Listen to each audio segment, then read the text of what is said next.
Hey guys, welcome back to the Psalms to God YouTube channel. This video is me making the sketchbook that I'm going to be using in 2022. There will be a video for that as well about what I want to do and why I'm creating the sketchbook. But in this video, I'm just going to show how I made it.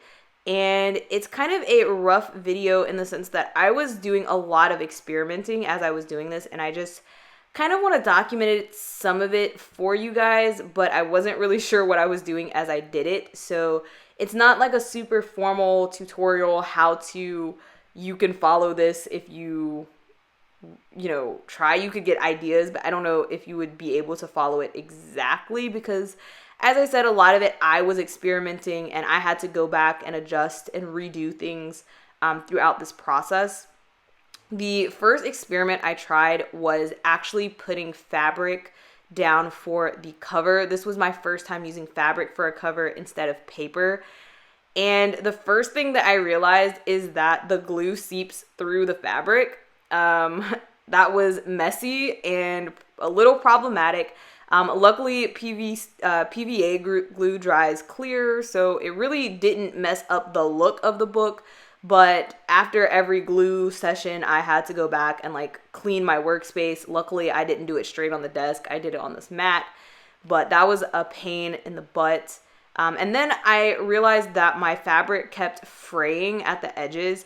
I used fabric scissors, so it's not like I used bad or blunt scissors on the fabric, but I had trouble with that, and I went through a few different iterations of trying to figure out how to keep the fabric from fraying. Eventually, I ended up using Mod Podge on it. You'll see that at the end of the video. I was just let's hope that this solves everything. I ended up testing some Mod Podge on the extra fabric where you saw me cut off the corners.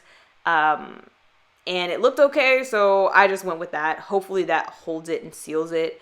I had some camera trouble during the process, but I did glue in ribbon to create a bookmark and to create the ability to tie it shut because I knew it was going to be a very thick book. I'm pretty happy with how that came out. I didn't have any thick ribbon that matched the book or the fabric, so I just used 3 small strands of yellow ribbon. We'll see how that works out. Then I started making signatures. I actually ended up using 2 different types of paper for this book. The paper that you see me folding first is basically just heavy duty, almost like cardstock type of paper. It's very thick. I'll try to find the link to where I bought it and put it in the description. I don't have any affiliation with it. I don't get any commission for it, but I know a lot of you ask me what kind of paper and what weight paper I use. It's the same type of paper that I use in my actual notebooks, my journal notebooks. It's very smooth, which is why I like it, and it's very thick, so I never get bleeding. I rarely get ghosting.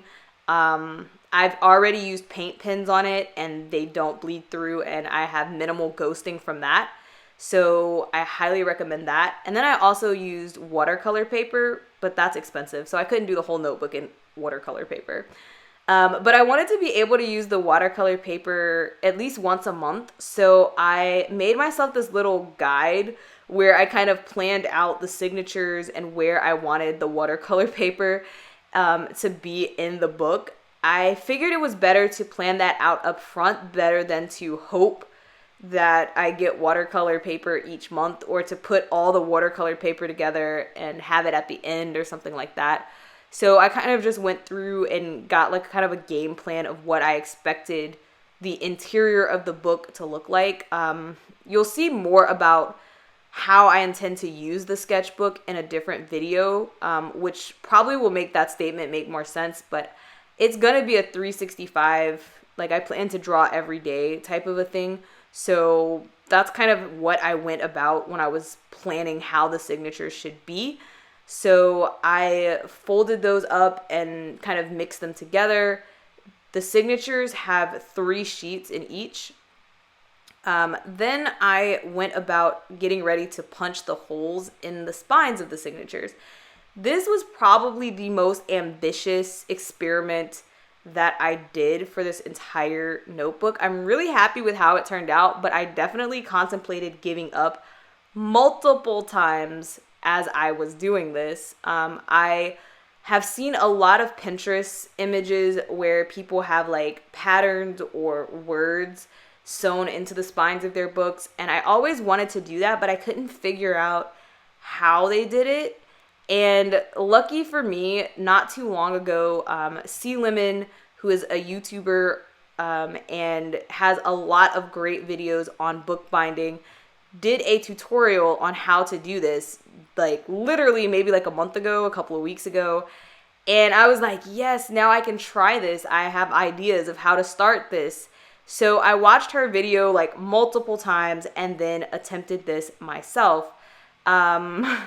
Watching people do it is definitely easier than actually doing it. As I was punching holes, like literally after the first signature was punched, I was like, I don't know if this was a good idea. I was already having doubts, but I'd already punched holes. So it was like, okay, it's do or die. Like, we're just going to go with this. I was very worried because some of the holes that I punched, I thought maybe they were too close together and I was going to rip the paper. This was the benefit of using very thick paper. I didn't rip any paper, but I definitely think if I had used like regular weight paper, like printer paper or something, I would have definitely ripped a lot of the pages. And then I also, after I was about halfway done stitching, I realized that I chose a very long word to put in the spine. I used the word sketchbook because it's a sketchbook, but I realized that I could have just used 2022 since it's a sketchbook for 2022. That would have been a great idea, especially if I plan to continue this like progress or this process in future years, because then I could have had one that was 2022 and one that was 2023 and so on and so forth. I also could have just been simple and written like art or draw, which would have been less complicated and would have taken less holes and less time, and I could have spaced the words out, the letters out better. But, you know, for some reason, when I decide to experiment and go in, I just go all the way in. So I went with the word sketchbook, which is a 9-letter word. And I have a 12-inch spine, so it fit very nicely. I didn't have any trouble fitting the letters in. But, you know, 12 inches and sketchbook, 9 letters, that's a lot of letters. So the process of actually stitching it in got really, really stressful. It took me a very, very long time. It actually took me 3 days to stitch the spine. It took about 6 hours each day. And I don't know. I like the way it turned out, so I'm not going to say I would never do that again. But I definitely hated myself within the first hour, the first 2 hours. I was like, why did you ever decide to do this? This was stupid. And now you've done it and you have no choice but to finish it. So a couple of things I want to point out. I didn't film me actually doing the stitching because I'm really bad about how I stitch. So I just put in some progress shots.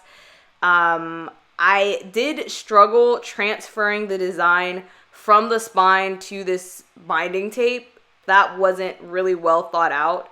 But I used the lines at the beginning and end of the book to help me line up the stitches. And, you know, that was super intense. I used a ruler to do that. And I also struggled with the starting row or the starting signature. I will definitely link C Lemon's videos in case you are curious of how to do this, because this is not really a tutorial. But in her video, she shows you how to make like loops to start out the design. And I kept pulling the loops through. So I did it the first time and I accidentally pulled the loops through. So I did it a second time and I accidentally pulled the loops through. And so I did it the third time and I stuck my extra binding needles in the loops to make sure that they didn't come through. And that helped definitely a lot. But then I still had one that went through during the process of taking the needles out, which was super crazy. I'm still not sure how that happened. And I had to go like fishing for it to pull it back through, and I had to do some like convoluted stuff to get it to show. So like it really took me about 2 or 3 hours to do the first signature, just to get the first signature looking correct, because I had to redo it twice, and then adding that second signature on top of it took a long time. And then after I got that second signature on, it got a little bit easier, and I was able to move through a little bit quicker. But on average, it took me about 40 minutes to do each signature because there were so many holes, because I chose such a long word.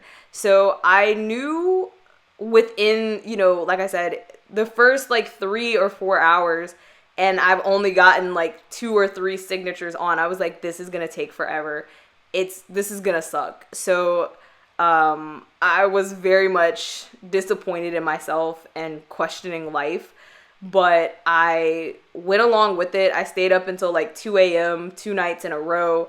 And then luckily I was off that next day. And I spent basically the whole day that I was off from work finishing up the binding. And yeah, it took a lot out of me. My fingers are actually still sore from the stitching process because I got like cramps in my hands from doing this. So I definitely would suggest using a smaller word. I don't know. Part of why this was also so tedious is because, as I mentioned, this is a sketchbook for 365 days. It is not 365 pages, because I want to do a half a page per day, because I didn't want to have that many pages. But it is 21 signatures. So there were 21 signatures. And as I said, it averaged me about 40 minutes to do one signature. So you can guess, just as I'm going through this looking forward, I'm like, I know this is going to take, at least like 24 hours of straight binding time. And of course I broke it up. I broke over the 3 days, but like that was just really hard on my hand. That was hard on like my morale. So I do think if I had used a shorter word, or if I was doing this on a book with less signatures, it would have been less stressful. So I definitely recommend, if you want to try this on something small first, so that you get used to it. And then, because also I was feeling it out as I went. I wasn't fully confident that I could do it or that it was going to turn out okay. So in that regard, I'm not sure that I would recommend jumping in head over heels like I did. Definitely for morale, because I wanted to give up frequently. But I'm glad I didn't, because it turned out really well. I could actually read the word sketchbook. I'm really happy. It's a little lopsided. As somebody who is very, very particular about my handwriting, I was very disappointed about the quality of the letters, because it kind of looks like kindergarten handwriting. But I was proud that I could read it, and I do think it looks okay, particularly for my first attempt at binding letters into the book. You'll also, if you look close, you'll also be able to tell that for letters where there's like multiple letters, or like where I have 2 O's or 2 K's or something like that, one of them may look better than the other. That's the one that I did second, as I was going through the binding process. You go back and forth. So like sometimes I would get to the first letter and I didn't really know how to connect it or how to round it out. And I would just kind of experiment, and it would be like, oh, that didn't turn out well. So then when I got to the next one, I would try something else, and that might turn out better. So that was really interesting. But overall, I'm pretty happy with how it turned out, and excited to use it. So yeah, this is my first attempt at a bunch of things, and I think it turned out pretty well. I'm not sure if I will use all of these things in the future. I'm not sure if I will do fabric binding again or fabric on the covers. I probably will do words in the spine again, but maybe not for a book with as many signatures, probably not as long of a word. In the future, I probably will buy more ribbon that's just thick ribbon. The 3 strands is okay, it works, but it's harder to glue and to keep straight. It's much easier to glue just like a singular ribbon, so probably will invest in that to add to future books. If you have any questions, let me know in the comment section.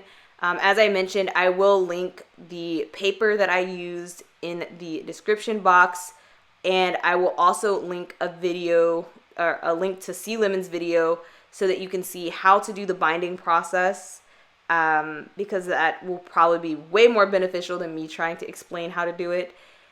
And if you have any other questions, just let me know in the comment section, and stay tuned for my video on the notebook itself or the sketchbook itself and how I plan to use it. See you guys later.